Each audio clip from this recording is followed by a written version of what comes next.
Hello friends, आइए आज हम बात करते हैं संविधान से रिलेटेड इम्पॉर्टेंट टॉपिक की। देखिए, हमारे फंडामेंटल राइट्स ख़त्म हो गए थे। अब राज्य के नीति निर्देशक तत्व यानी कि डायरेक्टिव प्रिंसिपल्स स्टार्ट थे। अब हम बात करेंगे आर्टिकल 41 से लेकर 51 तक की।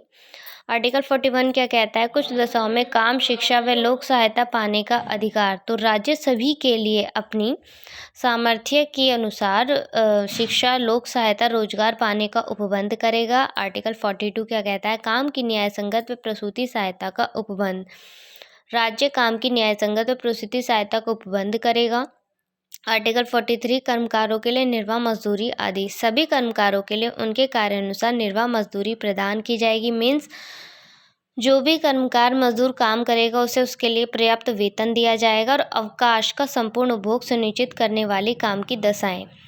आर्टिकल 43 सबक्लॉज ए उद्योगों के प्रबंध में कर्मकारों का भाग लेना। राज्य किसी उद्योग में लगे हुए प्रकर्मों, स्थापनों, संगठनों के प्रबंध में कर्मकारों का भाग लेने के लिए अग्रसर करेगा। ठीक है। आर्टिकल 43 सबक्लॉज बी में क्या है? सहकारी समितियों का उन्नयन।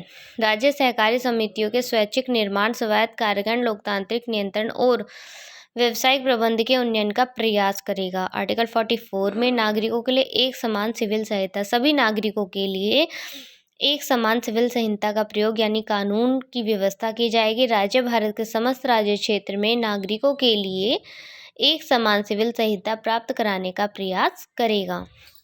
आर्टिकल 45 क्या कहता है? प्रारंभिक शैशव अवस्था की देखरेख से 6 वर्ष से कम आयु के बालकों की शिक्षा का प्रावधान। देखिए, राज्य प्रारंभिक शैशवावस्था की देखरेख व सभी बालकों को उस समय तक जब तक कि वे 6 वर्ष की आयु पूर्ण ना कर ले शिक्षा प्रदान करेगा। इससे मतलब ये है कि जो ग्राम पाठशालाएं होती हैं, आंगनवाड़ी होती हैं, तो इनकी सुविधा करेगा कौन?